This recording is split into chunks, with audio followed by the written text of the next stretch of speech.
Madame, Monsieur, bonsoir. L'immigration est à nouveau au cœur du débat européen. Cette question, devenue prioritaire pour les 15, sera le thème central du sommet européen prévu à Séville les 21 et 22 juin. Mais déjà, l'Europe durcit sa position, en premier lieu à travers un renforcement des contrôles frontières avec la création d'une police européenne commune.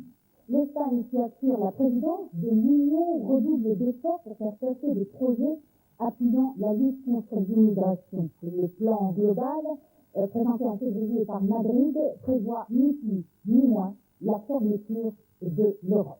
En attendant un consensus autour d'une loi sur l'immigration, les mesures adoptées par les 15 sont policières et répressives. Ce n'est pas sans soulever certaines interrogations, d'abord sur la capacité de l'Europe à se refermer sur elle-même pour échapper aux flux migratoires. L'Union européenne a-t-elle donc renoncé à un traitement social et humanitaire, voire économique, de la question pour une approche purement sécuritaire? Qu'en est-il des réalités économiques de l'Europe et de son besoin de main-d'œuvre pour une croissance soutenue, pour nous aider à mieux comprendre? Avec nous ce soir, M. Sean Doyle, ambassadeur de l'Union européenne en Haute-Karabakh. M. Sean Doyle, bonsoir et merci beaucoup d'avoir accepté notre invitation. Alors, tout d'abord, un constat, cette décision de l'Union européenne de durcir sa politique en matière d'immigration intervient après les événements du 11 septembre et de la montée de la xénophobie qui en découle. Elle coïncide aussi avec la multiplication des mouvements populistes dans plusieurs pays d'Europe. L'explication n'est-elle pas l'exploitation d'une politique politicienne par les dirigeants européens? Oh, alors là, vous me posez beaucoup de questions à la fois. Je crois que peut-être la chose la plus importante à dire en entrée de jeu, c'est qu'il n'y a pas de décision européenne encore. Il y a des décisions de certains États membres en matière de contrôle frontalière plus poussé. C'est tout à fait en dehors des responsabilités de l'Union européenne. En tout cas, tous les 15 sont d'accord aujourd'hui pour renforcer les contrôles frontières. D'accord, mais ça se fait au niveau bilatéral. Il n'existe pas de police de frontières européenne. Il existe une proposition qui a déjà été rejetée publiquement d'ailleurs par le Conseil ministre de l'Intérieur allemand. Donc il n'y a absolument pas de consensus ni de décision là-dessus.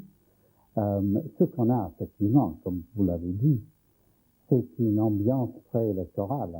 Et on sait ce que c'est les ambiances préélectorales. Les choses peuvent prendre une dimension accrue. Le cas de la France, par exemple, et la montée de l'extrême droite. Oui. Et je crois qu'il est très très important de rappeler, par exemple, ce qu'a dit Nicolas Sarkozy, le ministre français de l'Intérieur. Il a dit qu'entre le chaos actuel et l'idée d'une forteresse Europe, il y a une distance énorme. Et tout ce qu'on fait, c'est d'essayer de réduire le chaos. Parce que c'est vraiment un chaos. Et l'immigration clandestine, il n'est pas quelque chose qui, une fois permise, est merveilleuse. C'est la traite d'êtres humains. C'est l'introduction dans des pays avec d'autres langues et autres traditions, et un climat beaucoup plus dur et tout le reste, de jeunes, de femmes, d'enfants qui ne sont pas protégés. Et c'est fait à des fins de ça, d'argent. Mais M. Doyle, on a beau vouloir justement renforcer le contrôle de l'immigration clandestine, cela ne fait aussi que renforcer les filières et les réseaux des clandestins. Mais bien sûr, l'un se bâtit sur l'autre. Hein. Alors, vous l'avez dit, donc, c'est des mesures pour le moment, si les dirigeants européens se mettent d'accord peut-être sur les mesures à prendre pour les contrôles frontières, les 15 attendent l'harmonisation de leur législation. Certains quand même y vont fort, comme le cas de la Grande-Bretagne, qui Londres n'hésitera pas, ou n'hésite pas, cela a été une déclaration officielle, d'avoir recours à l'armée pour justement lutter contre l'immigration clandestine. Est-ce que on a l'impression que l'aspect sécuritaire est prédominant? Pour le moment, il est clair que l'aspect sécuritaire est très très fort, suite au 11 septembre et tout ça, c'est évident. En Italie, avec l'arrivée des bateaux entiers, des gens qui cherchaient à rester, il y a une réaction similaire. Puis il y a des élections en Angleterre. Donc l'objectif est, comme vous le dites, électoraliste. Pas uniquement. Il est clair, comme l'a dit Sarkozy, il y a du chaos. Il y a toutes sortes de choses qui sont mauvaises. L'exploitation, la traite humaine, etc. Il y a beaucoup de choses qui sont à nettoyer. Autre pays à vouloir justement durcir sa politique en matière d'immigration, l'Italie, après donc l'Espagne et le Portugal. Un projet en cours devrait contraindre les étrangers extracommunautaires arrivant sur le territoire italien à y déposer des empreintes digitales. L'opposition censure, vécue à la discrimination, au racisme. Est-ce qu'il n'y a pas risque de dérive aujourd'hui dans la lutte contre l'immigration? Deux choses. Ce n'est pas pour moi de commenter ce qui se passe dans la politique bilatérale d'un État membre, de l'intérieur.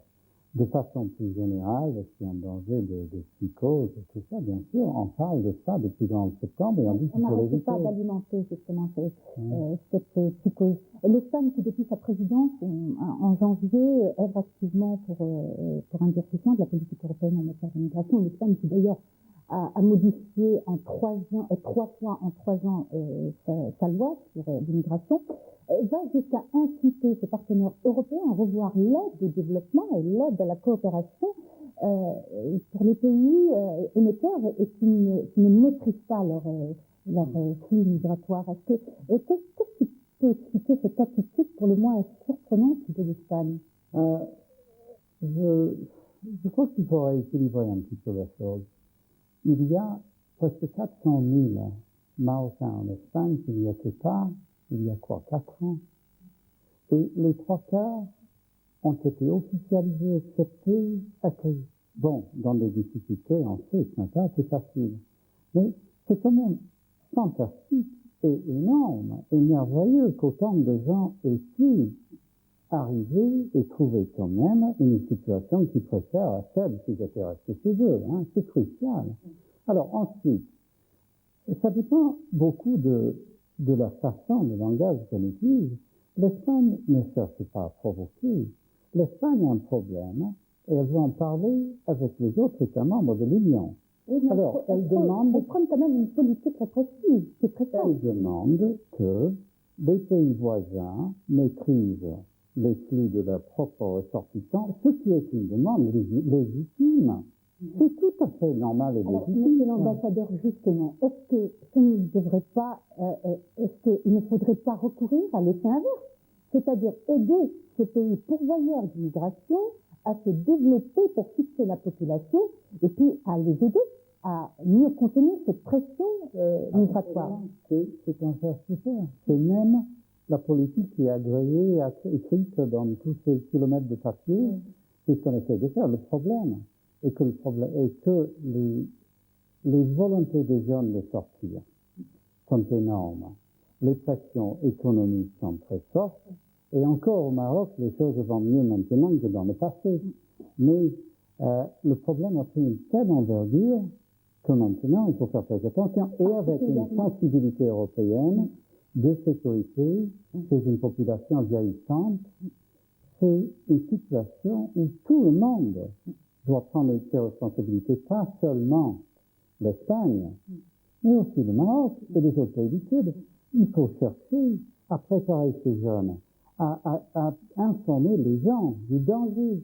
Il y a 10 000 personnes, d'après l'article dans Le Monde, je crois que c'était dimanche dernier, qui sont morts dans le seul Détroit ces 5 dernières années. C'est fou. C'est une responsabilité marocaine autant que... Avec la mondialisation, le phénomène risque de s'accroître, parce que comme on dit, l'immigration, c'est le mouvement spontané des pauvres vers les riches. Mais justement, parlons du développement de ces pays donc émetteurs. Que reste-t-il de la conférence de Barcelone? Le traité n'a pas été honoré. Combien aujourd'hui de s'interroger sur le fondement même de la coopération avec l'Union européenne? Bon, le traité n'a pas été honoré. Ça, pour moi, c'est pas vrai. On ne peut pas le dire. Moi, je viens d'un pays un tout petit peu plus frais au nord. Et on a cette impression de chaleur et beaucoup de bonne volonté et un tout petit peu d'exagération autour de la Méditerranée. Et donc, le traité est très, très ambitieux. Mais en réalité, il y a de grands programmes de coopération et d'aide qui ont été établis dans des conditions politiquement et pratiquement difficiles. Non mais s'il vous plaît, il y a des accords de libre-échange qui ont été signés avec presque tous les pays du sud maintenant du Méditerranéen. On a signé avec l'Algérie, on va signer bientôt avec le Liban, avec Israël. C'est quand même une ouverture commerciale qui est réclamée depuis longtemps. Hassan II lui-même est la personne, l'architecte de l'idée de cette ouverture de la part du Maroc depuis longtemps. Il est demandeur, le Maroc était le demandeur. Donc, il y a quand même beaucoup de choses qui ont avancé. Et sans le processus de Barcelone aujourd'hui, depuis le 11 septembre, on aurait eu de sérieux problèmes à se rencontrer, les pays du Nord et du Sud de la Méditerranée. Le mécanisme, c'est vraiment la preuve combien c'est utile et essentiel en ce moment. Et ça a été dit d'ailleurs par M. Benaïssa, le ministre des Affaires étrangères. C'est des résultats concrets que l'on souhaiterait voir se réaliser sur le terrain, Là, vous posez la question à quelqu'un du Nord. Les résultats, dans le sens de la perfection, viennent pas tout de suite, il faut du temps. Nous autres, en Irlande, dans les années 50, c'était un pays pauvre agricole. 50 ans plus tard, après plus de 20 ans de subsides européens, on arrive à la moyenne européenne.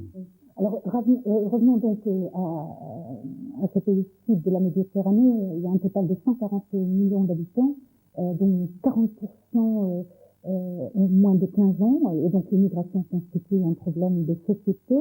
Le Maroc, on l'a dit, donc connaît aussi la pression migratoire pressante.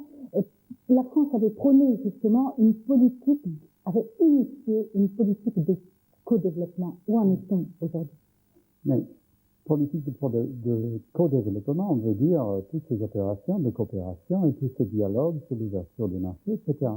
Ça avance, mais impossible d'avancer à la vitesse nécessaire sous la pression double du 11 septembre, avec les inquiétudes sécuritaires et les problèmes du Moyen-Orient, qui attirent l'attention politique de l'Europe, qui a même nécessité, sauf dans le seul cas du Maroc dans tout le nord d'Afrique, des déplacements d'argent pour la coopération pour appuyer l'autorité palestinienne. C'est, je crois, 10 millions d'euros par mois, rien que pour les frais de fonctionnement de l'autorité palestinienne. Et c'est notre première priorité pour le moment, de maintenir ça. Monsieur Sindel, selon vous, est-ce que les zones de libre-échange sont des solutions ils peuvent répondre aux besoins des pays émergents? Pas à tous les besoins, c'est évident, mais c'est quand même une condition nécessaire. Et c'est quelque chose qu'il faut faire avec attention. C'est-à-dire, ce n'est pas une ouverture du marché pour que n'importe quoi arrive et bousille toute la production sur place. C'est un processus maîtrisé. On se met d'accord, tout est fait en accord sur quand est-ce que tel ou tel tarif, protection douanière est baissé sur une période. Oui, c'est ça. Et en plus, asymétrique. C'est-à-dire que on est plus prêt à donner plus tôt en Europe, et on sait que la sensibilité de certains secteurs marocains nécessite plus du temps pour se préparer au choc. C'est ce qui est fait pour les produits non agricoles jusqu'à maintenant, et c'est ce qu'on cherche à faire cette année dans le domaine des produits agricoles. Alors, est-ce qu'il y a suffisamment d'argent, d'expertise, de ressources, de conseils pour justement aider le Maroc à bien s'intégrer dans cette zone de Ça, c'est une question très intéressante parce que j'ai l'impression de plus en plus que ce n'est pas vraiment les ressources qui manquent, ni financières, ni expertise disponible. Mais c'est plutôt la demande qui ne vient pas encore.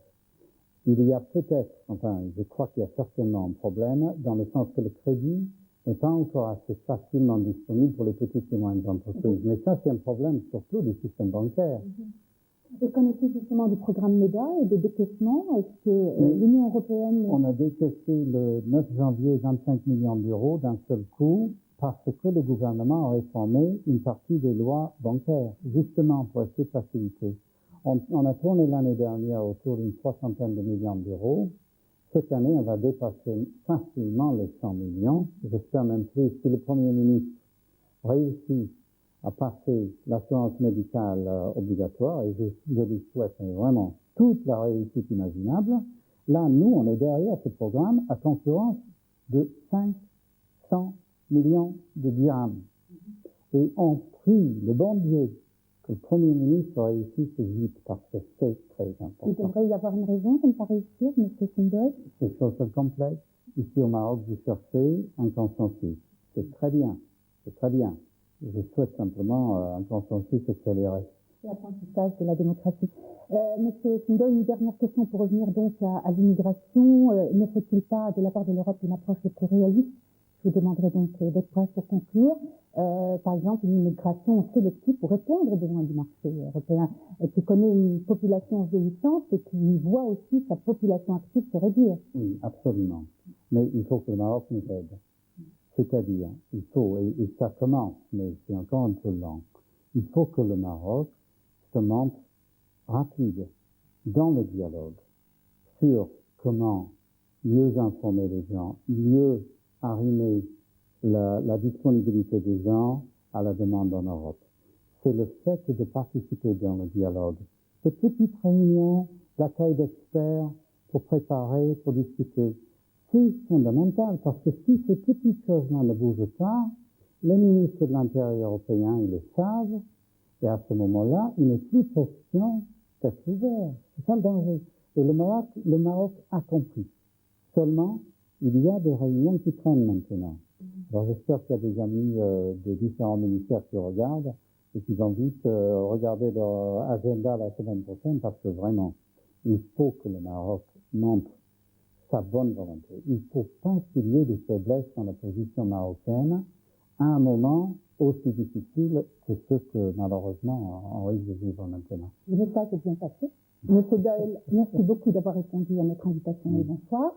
Merci à vous de nous avoir suivis. Excellente soirée sur DGN. À dimanche prochain. Bonsoir.